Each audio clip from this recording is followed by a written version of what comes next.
Universe நேயர்களுக்கு எனது அன்பான வணக்கத்தை தெரிவித்துக் கொள்கிறேன் தோழர்களே. தோழர் செந்தில்வேல் அப்படியே டான்ஸ் ஆடுறார், பயங்கர டான்ஸ்.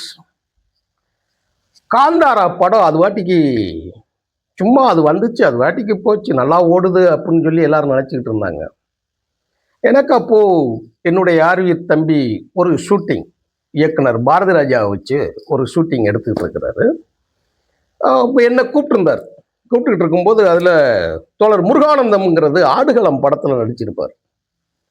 அந்த தோழர் என்கிட்ட கேட்டார், ஆடுகளத்தில் தனுஷ் கூடையே சைக்கிளில் போவார், கிளைமாக்ஸ் வரைக்கும் தனுஷோட ஃப்ரெண்டாக இருப்பார்.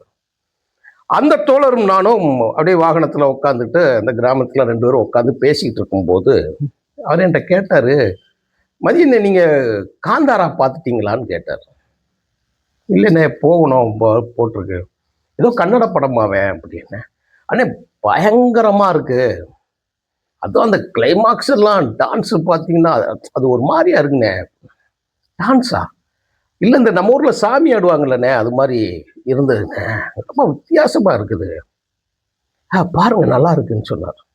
சரி, ஒரு திரைத்துறையில் ஒரு முக்கியமான கேரக்டர் நடிக்கக்கூடியவர் அதில் இருக்கிறார். அதுவும் பாரதி ராஜா கூட நடிச்சுக்கிட்டு இருக்கக்கூடிய ஒரு தோழர் அவர். அது அந்த ஷூட்டிங்கில் நான் அங்கே இருந்தேன், பழகிட்டு இருந்தோம். நிறைய விஷயங்கள் வெளியில் சொல்வதில்லை, விட்டுருவோம். அது முகநூலில் கூட படங்களை வெளியிடுவதில்லை.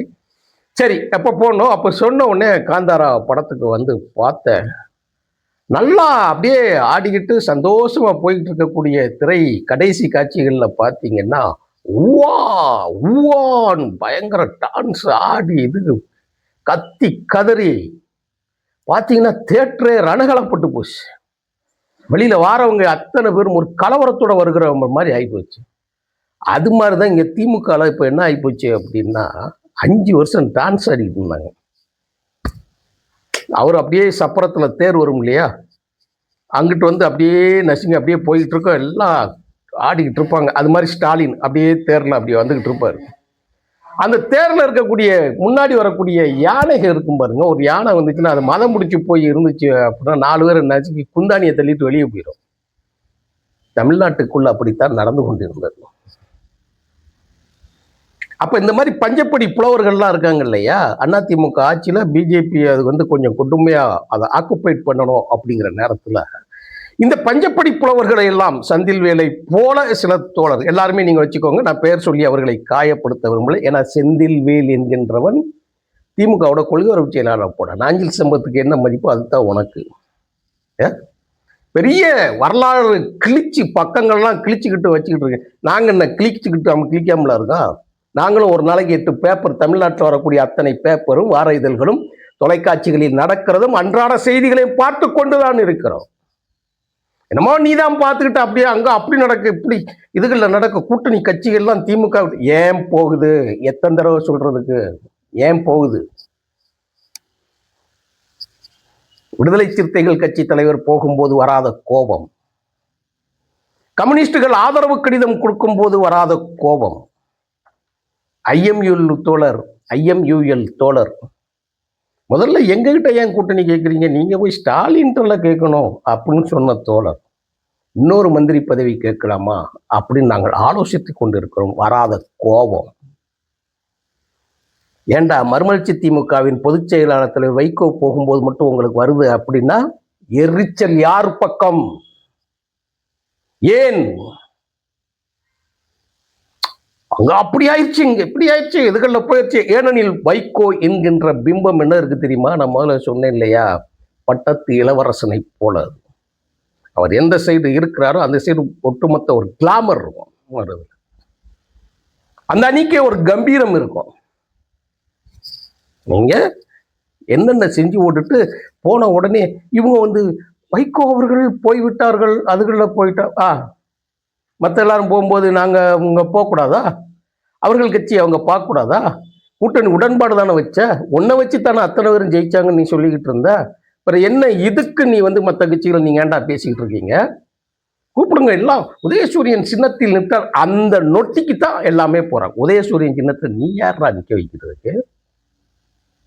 உனக்கு ஒரு காலம்னா இங்கிட்டு ஒரு காலம், நீ யாரா நிற்க வைக்கிறதுக்கு? நீ ஏன்டா நிற்க வச்ச? நீங்க ஆடின ஆட்டம் என்னடா?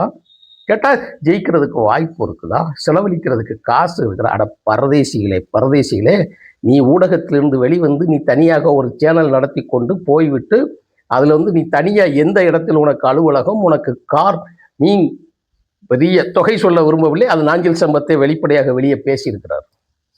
பெரிய தொகையில் நீ ஒரு வீடு கட்டுறதுக்கு உனக்கு பேக் போனாக இருந்து கொண்டு இருக்கிறவர்கள் யார்? இன்னைக்கு எத்தனை பத்திரிகையாளர்கள் வீடு கட்டிக்கிட்டு இருக்காங்க தெரியுமா? இப்போ கொஞ்ச நாள் போன வாரம் ஒருத்தன் பால் காய்ச்சிருக்கான். தமிழர்களுக்கு பால் ஊத்துனவன், தமிழர்கள் வாழ்வில் பால் ஊத்துனவன் வீட்டுக்கு பெரிய கேட்டா அவங்க அப்பா இருக்கிறாங்களாம்.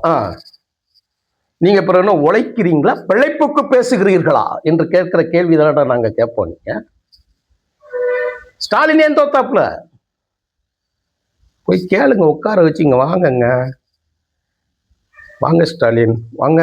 ஏன் நீங்க ஏன் தோத்தீங்க? மக்கள் உங்களுக்கு வந்து ஓட்டு போடாம இருக்காங்க, உங்க கட்சிக்கு நீங்க மட்டுமாடா தோத்துருக்கீங்க?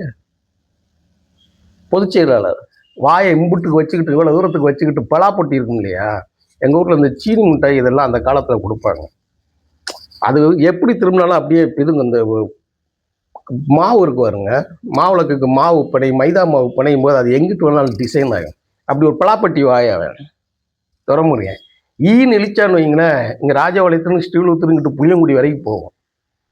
வாயை திறந்தான்னா எங்க ஊர் சஞ்சீவமலையே முழிகிற மாதிரி இருப்பான். அப்படி ஒரு மெலாமுழிங்கி பய ஆளுக நக்கலு நையாண்டி. வண்டியில ஏறுறவங்களை, விடுதலை சிறுத்தை தோழர்களை வந்து தோலை தட்டி தள்ளி விடுறது என்னமோ இவங்க கேட்காத. எங்க வானத்துல இருந்து ஜெயலலிதா சொன்ன மாதிரி வானத்துல இருந்து கீழே குதிச்சது மாதிரி இப்படியெல்லாம் தேர்தலை அணுகிய திராவிட முன்னேற்ற கழகத்தை கேள்விகள் கேட்காமல் கூட்டணியில் இருந்து தோளில் தூக்கி சுமந்து கொண்டிருந்தவர்களை பார்த்து நீங்கள் எல்லாம் துரோகிகள் என்று சொல்லுகிறீர்களே, பச்சை அயோக்கியத்தனமான வார்த்தையை திரும்ப பெற்றுக்கொள். மக்கள் எல்லாம் ஓட்டு போடலன்னு சொல்லி நினைக்கல வைக்கல. இங்க வந்து யாருமே தெரியல, கூட்டணி கட்சிகள்லாம் கடைசியில ஓட்டு போடாம பெரிய கண்டுபிடிப்பு. நீ பெரிய ஹேக்கிங்ஸ், நீ நியூட்டனு, அரசியல் நியூட்டனு புதுசா கண்டுபிடிச்சு பூமி பிளாட்டால இருந்து இதுல நம்ம யூனிவர்ஸ் வந்து பிளாட்டா இருக்குன்னு சொல்லி நீ கண்டுபிடிச்ச. அதுல அரசியல்ல நீ பெரிய பிளேட்டோ. ஏண்டா வெங்காயம் திமுக கரவேட்டியை கட்டிக்கொண்டு திமுக காரில் போய் கொண்டு பச்சை துரோகியாய் பத்திரிகையாளர் என்கின்ற போர்வையில் கூட்டணி கட்சிகளை நசுக்கி பொழிந்த அந்த கொடூரத்தை,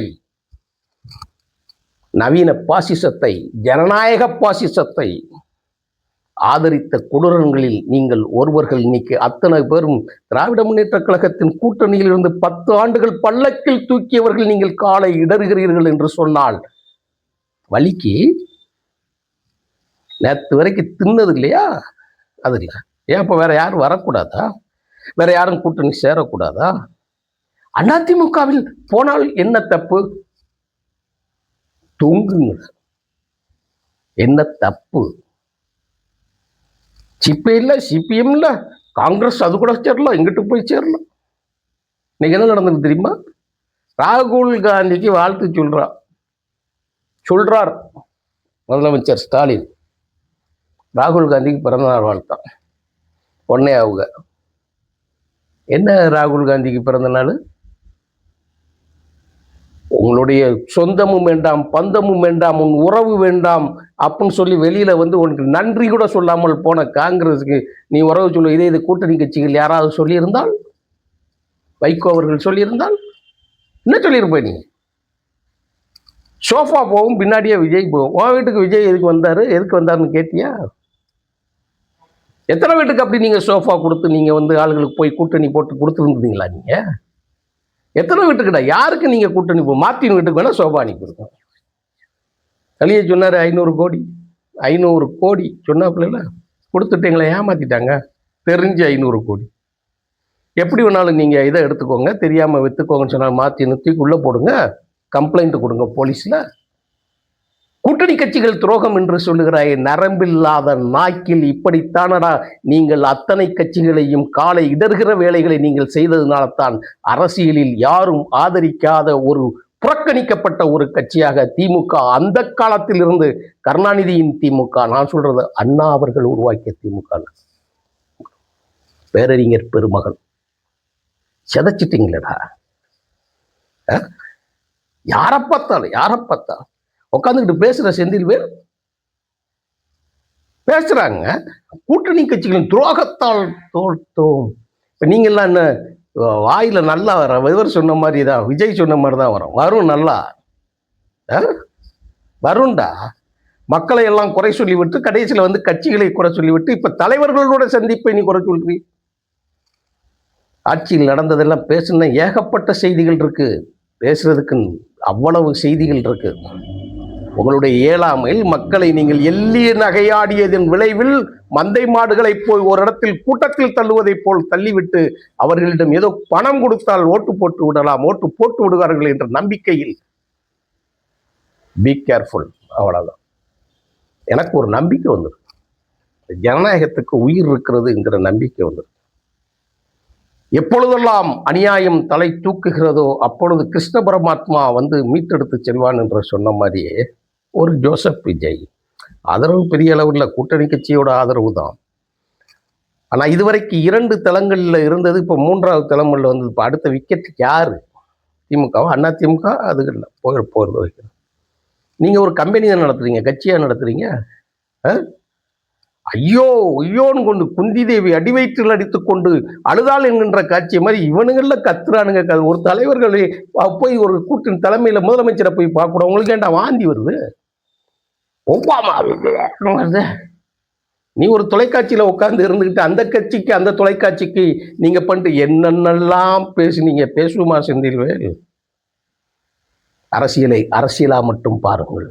அவரவர்கள் அரசியல் அவரவர்கள் தளத்தில் அந்தந்த கட்சிகள் அந்தந்த தலைவர்கள் பயணிக்கட்டும். நீ உன் துருத்தியை மட்டும் ஊது. நன்றி, வணக்கம் தொடர்பேன்.